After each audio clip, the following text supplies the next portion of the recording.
Mga kababayan, naniniwala ba kayo na ang dalawang batang ito na edad 7 at 8 ay namumuhay silang dalawa sa isang barong-barong na walang ina at walang ama?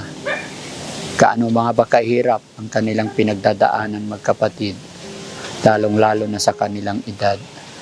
Hindi mo makita yung kasiyahan sa kanilang muka. Mga kababayan, samahan niyo po ko alamin ang kwento ng buhay ng magkapatid na ito.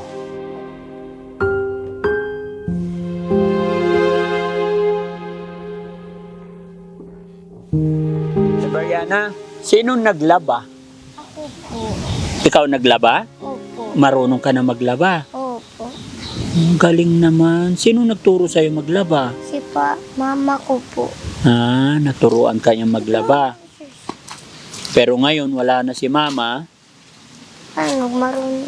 Kahit wala siya, maglalaba na ako ng damit namin kahit yung panglakad namin. Ikaw na naglalaba. Oo. Okay.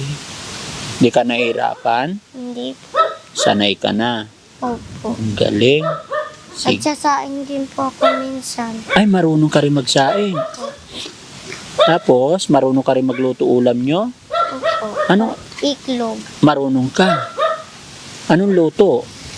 Yung marunong po ako masarap na adobo. Ay, marunong ka rin mag-adobo. Opo. Oh, kakabilib naman. 8 years old. No? Napaka-matured ng isip mo, no? Sige. Pwede tayo pumunta doon sa bahay mo. Kausapin kita. Opo. Mga kababayan, napansin ko kasi yung kalungkutan sa mukha ng dalawang batang ito. At una kong interview sa kanila kanina is mali-mali yung sinasabi nila. At napag-alaman ko ngayon na inaalagaan lang pala sila ng kanilang kapitbahay. At ang kanilang tatay ay nasa Maynila at ang kanilang nanay ay nasa kulungan daw. So, kinausap ko si Ate Bariana kung pwede ko siyang kausapin. Ate Bariana, ba't ka umiiyak? Okay ka lang na? Opo. Namimiss mo ba yung mama mo? Opo. Gaano mo na katagal hindi nakita si mama? Matagal po hindi ko po siya nakikita. Matagal mo na hindi nakikita? Opo. Sino kasama yung natutulog dito? Si tita ko po. Gustong-gusto mo makita ang mama mo? Opo. Kailan mo siya hindi nakita? Matagal din po. Mahirap ba yung walang nanay, tatay? Opo. Bakit? Anong nararamdaman mo pag walang nanay at tatay? Ha?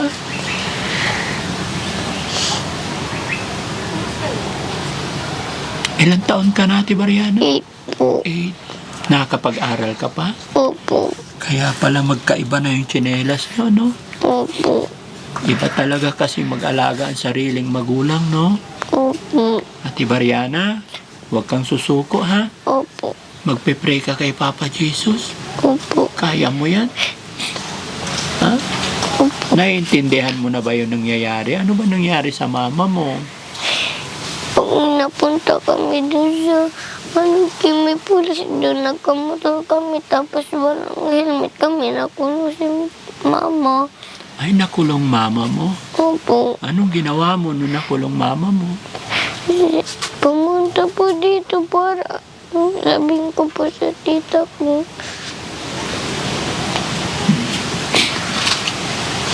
Pag halimbawa nandito yung papa mo, bakit hindi kayo Asaan ang papa nyo ngayon? Nasa Manila po, nagtatrabaho. Minsan nag-aalak dito. Minsan? Opo, nag-aalak dito. Nag-aalak? Opo. Ano yung dito. nag-aalak? Nag-aalak. Nagiinom. Ano sinasabi mo sa kanya pag Sabi ko, bumili na siya ng mga bigas. Kung gusto niya ng alak, bumili na siya ng mga sumikat para magawa siya. Kaya pala napakatahimik mo, no? Opo. Yung nanay mo, kung sakaling dumating na ang mama mo, anong sasabihin mo sa kanya? Sana dumating na po siya dito. Iniingatan mo ba yung kapatid mo? Opo. Ikaw nagbabantay. Opo. Ate, okay ka lang? Opo. Kumusta ka naman? Okay lang po. Namimiss mo ba yung mama mo? Opo. Lagi kayong magmamahalan magkapatid, ha? Opo. Mga kababayan, hawak kamay sila. Nakakaawa yung mga bata na walang kaalam-alam pero naramdaman nila yung hirap. Ganito kasing edad, mga kababayan, pinaka-importanteng oras na makomfort sila ng kanilang magulang at tatay. Bakit hindi na lang kayo sumama sa tatay nyo? Dito kami kasi mag-aaral. Pag dito na ako, gusto ko mag-aaral doon sa Manila para bantayan na kami ni Papa. Gusto mo bantayan ka ni Papa? Sige. Opo. Bariana, mapapanood ng Papa mo to. So, kausapin mo, magsabi ka kung anong nararamdaman mo sa Papa mo para kunin niya na kayo. Para bantayan niya kayo. Sige, sabihin mo kung anong gusto mo sabihin kay Papa. Sana po, bantayan niya na kami. Huwag na siyang mag-inom ng inom kasi pag hindi niya kami binantay, kami din babantayan ni Tita. Mahirap bantayan ni Tita. Kami kasi may babantayan siya na baby. Nahihirapan si Tita magbantay sa inyo kasi may binabantayan. Opo. Kawawa naman. Basta mag-pray ka lang, ha? Opo.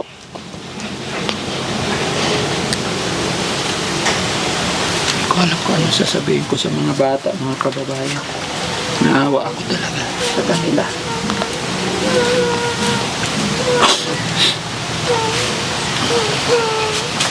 Okay ka lang? Anong inulam nyo kanina? Munggo. Mamayang gabi, Hotdog. mag-pray ka lang parati, ha? Opo. Lagi kang tatawag kay God Opo. para paglaki mo, magkaroon ka ng magandang kinabukasan. Opo. Huwag na huwag mong pababayaan ang kapatid mo, ha? Opo. Nag-aaway ba kayo magkapatid? Hindi po. Very good. Babalikan ko kayo dito, ha? Opo. Sige. Bibigyan kita ng pera. Marunong ka ba sa pera? Opo. Anong gagawin mo sa pera? Bili na lang ng tinapay. Bibili tinapay. Bigyan kita. Thank you po. Ate, Thank you po. ingatan nyo yung pera nyo, ha? Opo. Anong sasabihin mo? Nakatanggap ka ng blessing ngayon? Maraming po salamat po sa inyo. Si ate naman. Ang lungkot ng mukha nila, mga kababayan, no? Parang may kulang sa kanilang pagkabata.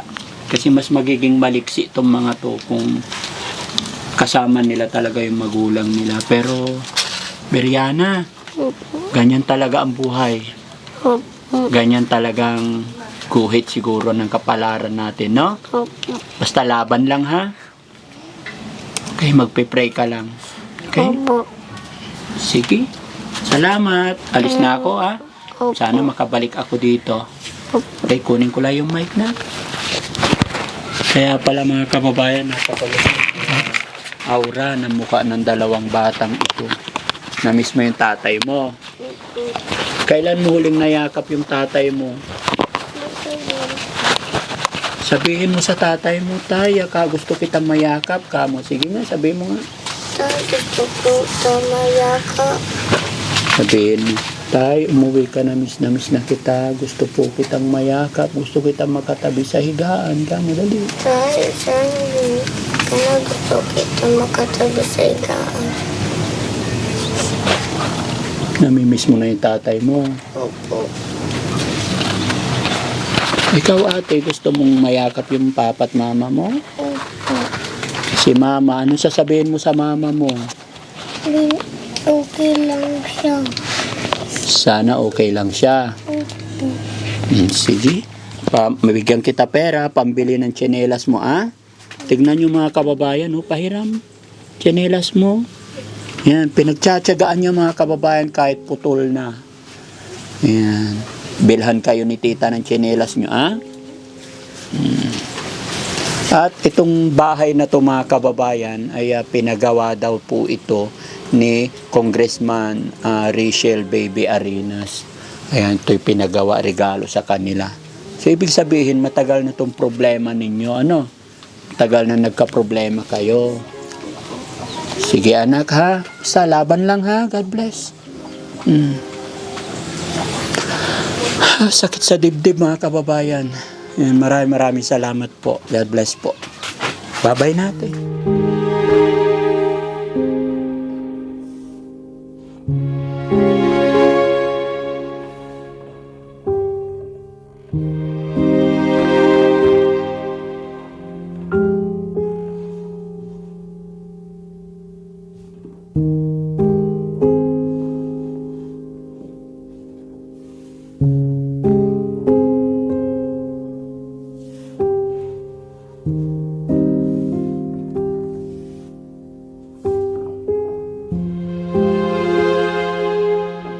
Kinabukasan ay muli ko silang binalikan upang alamin ang kanilang kalagayan sa umaga, kung paano nila sisimulan ang araw na sila lang dalawa.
Tulungan mo ako maglumbay.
Mga kababayan, pangalawang araw po ngayon mula nung nakilala ko yung dalawang bata na naninirahan sa kubong ito. 2 batang babae na magkapatid, edad 7 hanggang 8. So sila po'y namumuhay dito na nadaanan ko kahapon. Kaya naman balikan ko sila ngayon para kumustahin at binilan ko sila ng grocery, mga kababayan. Samahan niyo po ako. Brianna? Brianna? Ay! Ano dyan ka? Kumusta ka na? Anong ginagawa mo? Nagluluto ng tuyo. Pwede pumasok? Saan pwede? Saan ang pwede dito? May pasalubong ako sa inyo. Kumusta ka na? Pwede kami pumasok? Ano niluluto mo? Tuyo. Tuyo. Bakit? Para kakain po kami ng kanin po. Kakain kayo? Opo. Sige. Tignan ko nga kung paano yung niluluto mo. Pasok tayo, guys. Yan. Sige. Marunong ka pala talaga magluto? Okay lang, idikit ko muna to sa iyong mic. Ikaw ang nagsaing ay nagluto ng tuyo? Opo. Lagi bang ganyang ginagawa mo? Opo. Ayan, ang galing. Sige, hindi pa ba sunog? Baliktarin mo, baka nasunog na.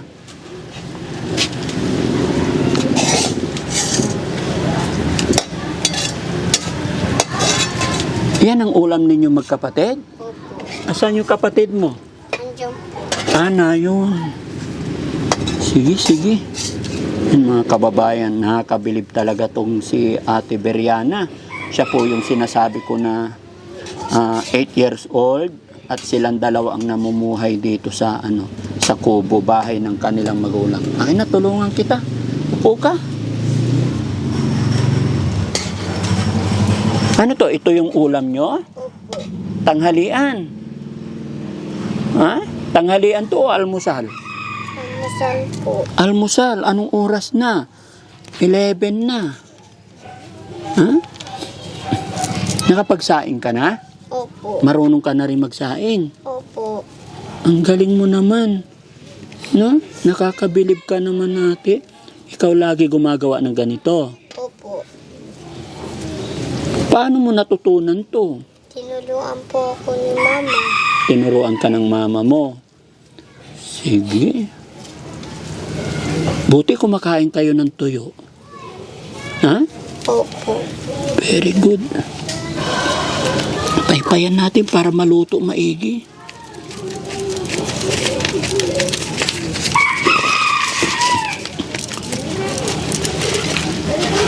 Parang sanay na sanay siya, mga kababayan, pero sa edad na 8 hindi pa rin talaga hindi pa rin talaga pwedeng hayaan.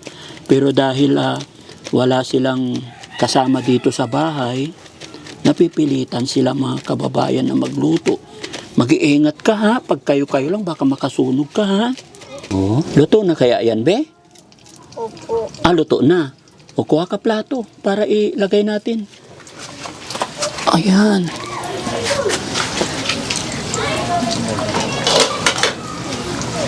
Pagkakain na kayo, saan ang lamisan nyo? Diyan po. Dyan. Sige, pagsandok ko na ikaw ha. Opo. Ang galing mo. Bakit 4 lang? Ayan yan po yung kakainin namin na kayang ang ubusin po namin. Kaya nyo ubusin magkapatid. Tag-2 kayo. Ito na. Ibaba ko tong kawali nyo saglit. Be, pasok ako dyan ha. Sige, kain na kayo. Kakain na kayo? Ay, ang galing. Ikaw, Adeng, anong ginagawa mo? Ha? Parang madilim dito, no? Okay lang?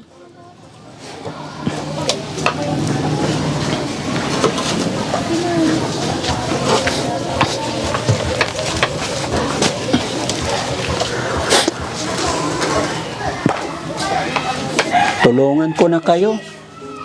Ito pa. Yung kanin dito.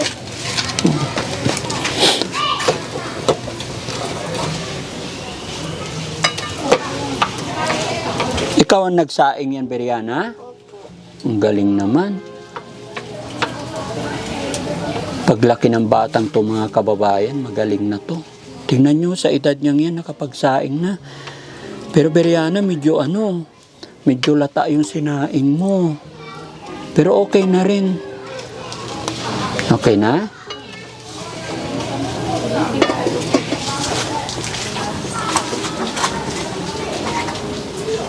Oh, sige na, kain na kayo. Paano kayo kumakain dito?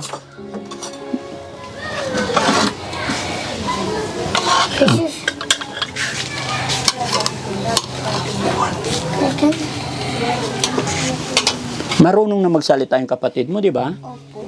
Oo, sige, kain na kayo.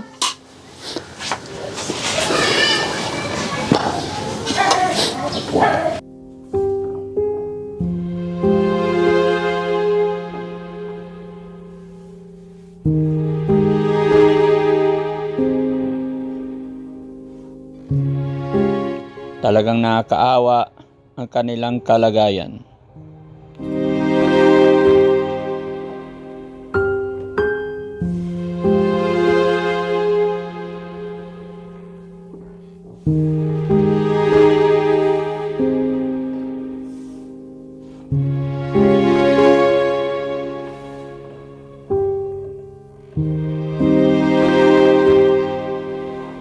Yan mga kababayan, dinatnan ko yung dalawang magkapatid na to. Ang galing ni Ate Beriana, magaling na magluto. Siya na nag-aalaga, nagluto para mapakain din niya yung kapatid niya.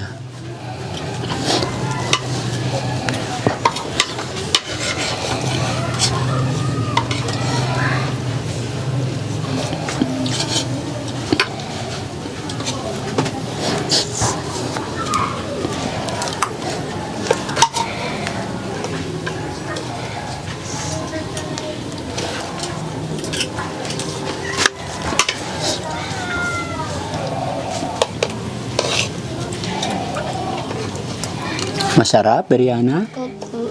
Sanay na sanay kayong kumain, no?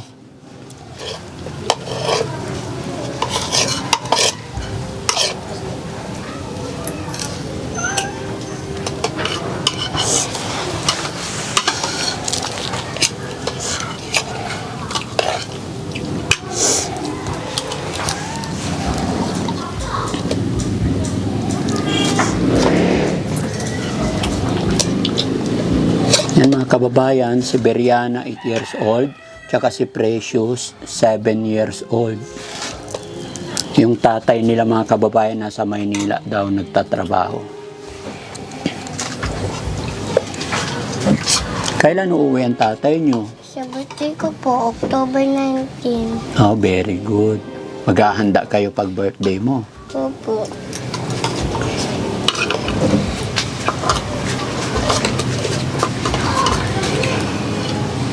Sige.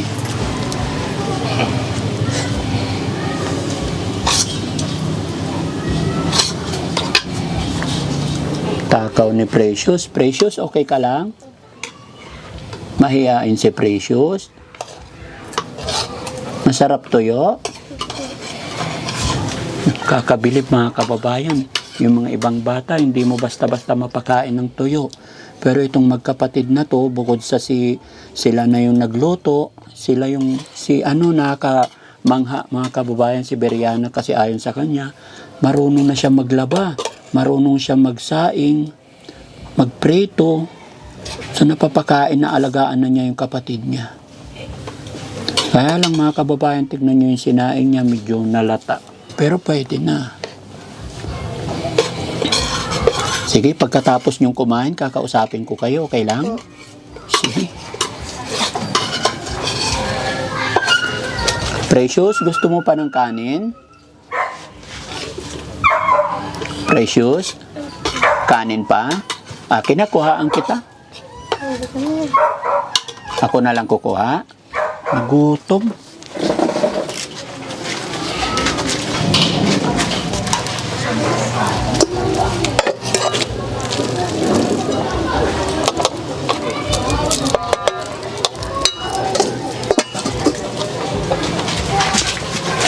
Okay. Ayan. galing.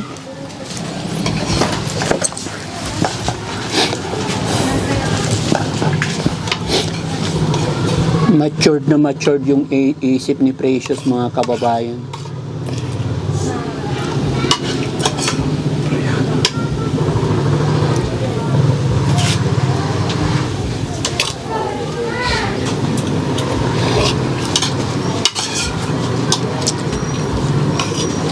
Mga bata na gutom.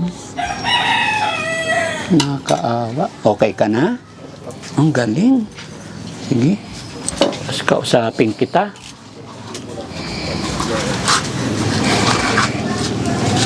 Sige. Brianna, ilagay mo lang muna. Ay, hindi. Kukuha. Kukuha pa ng kanin.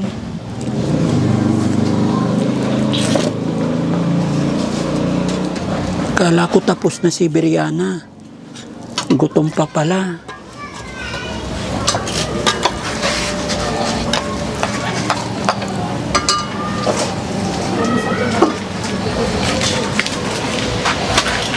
Sige, kain kayong mabuti para lumakas kayo. Doon ako. Dito ako, ha? Ha? Maya mo lang, makikiupo ako rito, ha? Kala ko tapos na si Brianna. Gutom pala kayo, no? Precious, okay ka lang?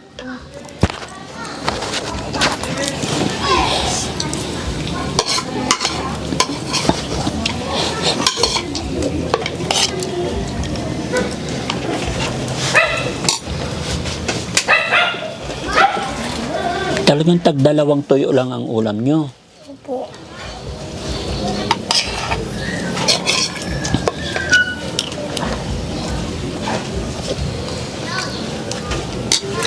Alam nyo, may dala akong grocery, tsaka itlog, mga pang ulam nyo, kape. Marunong ka na magprito ng itlog. Very good, sakto pala yung dala ko. Yun mga kababayan, gaya ng aking sinabi, kahapon kasi nadaanan ko tong mga bata na to at nalaman ko doon sa kapitbahay nila na mag-isa lang, dalawa lang sila dito. Kaya bumalik ako para dalhan sila ng grocery. Pero halos nakadurog ng damdamin makita mo yung ganitong edad. Pero nakakabilib mga kababayan dahil dito magsisimula na magiging matatag at matibay ang mga bata.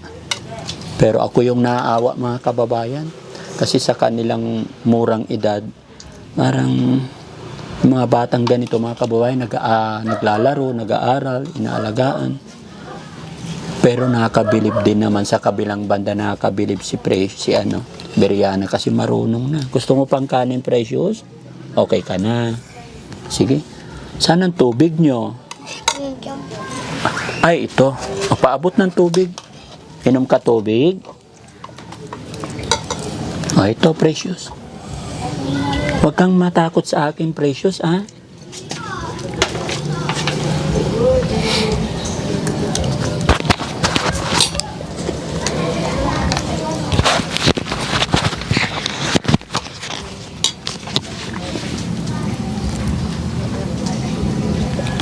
Okay.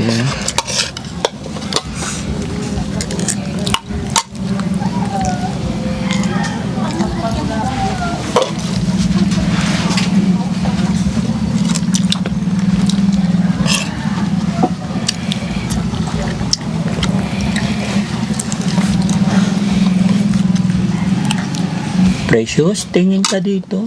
Okay ka lang? Nahiya ka sa amin? Hindi naman.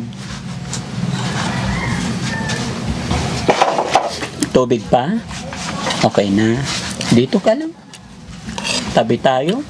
Pwede, okay lang ba makakwentuhan kayo?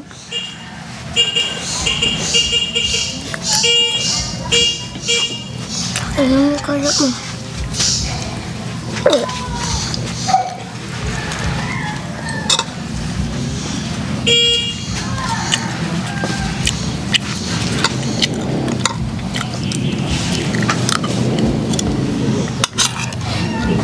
Tuwing kakain kayo, dito lang lagi.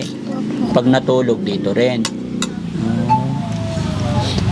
Tapos pagkatapos mo ilagay doon, balik ka dito, ah.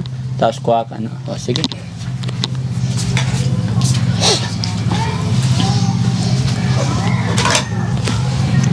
Precious, bakit tahimik ikaw? Nahintay ko po si ate. Ha? Nahintay ko po si ate. Hinihintay mo si Ate. ate? O, ito yung tubig mo.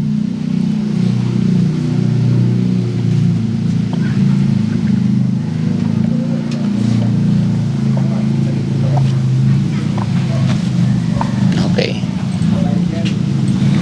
Sige, Precious, tabi kayo doon. Ay, ano? Ayan. Kaya ako bumalik dito dahil 'di ba nag-usap tayo kahapon, nababalik ako. May dala akong grocery para sa iyo. Paabot nga, Jong. Yung grocery. Ito para sa inyo to, ha. Halo-halo 'yan. Tapos may itlog para magprito ka pang almusal nyo, tsaka may bigas din. No? Marunong ka na nito. Sa bagay, may tita naman kayo kanyo dito, ano? So, ina-assist naman kayo, di ba? So, laban lang kayo, ha? Kaya nang sinabi ko, huwag kayong susuko, ha? Po. Happy ka ba, Precious? Opo. Mahal na mahal mo ba yung kapatid mo? Opo. Ikaw lagi nag-aalaga? Opo. Bakit love na love mo yung kapatid mo? Ayaw ko po siya magkasakit kasi mahal pag walang pang ospital. Ay, mahal ang pang-ospital. Kaya ayaw mo magkasakit. Opo. So, anong ginagawa mo pag-aalaga sa kapatid mo? Hindi paglilinis siya, magtutulungin po kami. Tinutulungan mo lagi. Opo. Gaano mo siya kamahal?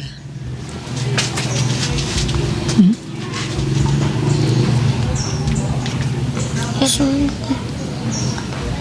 Bait mo ate, no? Napakabait ni Beriana. Napaka-matured ng isip. Sige, ha? Pasensya na kayo, nakapasok ako dito dahil kinumusta ko lang kayo. Sana makatulong to sa inyo. Kaya mong ingatan? Opo. Yung iba, bigay mo na lang sa tita mo, ano? So, may mga sabon din. Kasi nabanggit niya sa akin mga kababayan kahapon, marunong din siyang maglaba. Di ba? Marunong ka maglaba? Opo. Paano mo nagagawa yun? Maglaba yan, liit-liit mo pa. Kasi sabi ni Papa, pag 8 na daw, pwede na maglaba kasi, para pag wala si Papa at Mama, ako na yung maglalaba. Kaya ginagawa mo na yung gawain dito sa loob ng bahay. Opo. Di ka naman nahihirapan. Hindi po. Nakakabilib talaga. Tsaka pag kinakausap ko sila mga kababayan, magkahawak kamay lagi sila.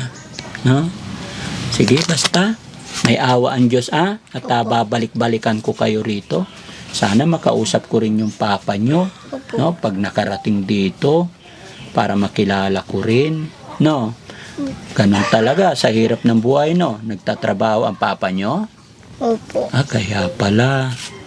Okay, so ayan mga kababayan, napasyalan ko lang itong mga batang ito at naabutan ng kaunting tulong financial, no? Yung binigay kong pera sa inyo kahapon. Binigay po namin kay tita para bilhin na kami ng tsinelas at payong Oh. pati baon. Very good. O sige, pagbalik ko ulit, bibigyan ko kayo ng pera ulit, ha? Pagpasensyaan nyo muna tong grocery natin, no? Opo. Ingat ka, Precious. Precious, di ba? Anong masasabi ni Precious? Maraming salamat. Marami po salamat sa inyo po. Ano sasabihin mo kay ate? Kasi love na love ka niya. I love you po kasi namimiss ko na po sa ate. Ha? Namimiss na daw ako pag umalis kami. Mamimiss ka niya pag umalis ka? Opo. Bakit? Aalis ka ba? Pupunta ko po sa Manila pag nandun siya sa tito namin. Tapos nandun kami sa Manila. Namimiss niya po ako kasi naiyak din po siya pag wala ako. Ay, ganon. Sana wag kayo maghiwalay magkapatid. Opo. Lagi kayo magkasama, Opo. Yun lang turo ko sa inyo. Magmahalan kayong magkapatid, wag na wag kayong maghihiwalay, okay? Po. Sige, salamat.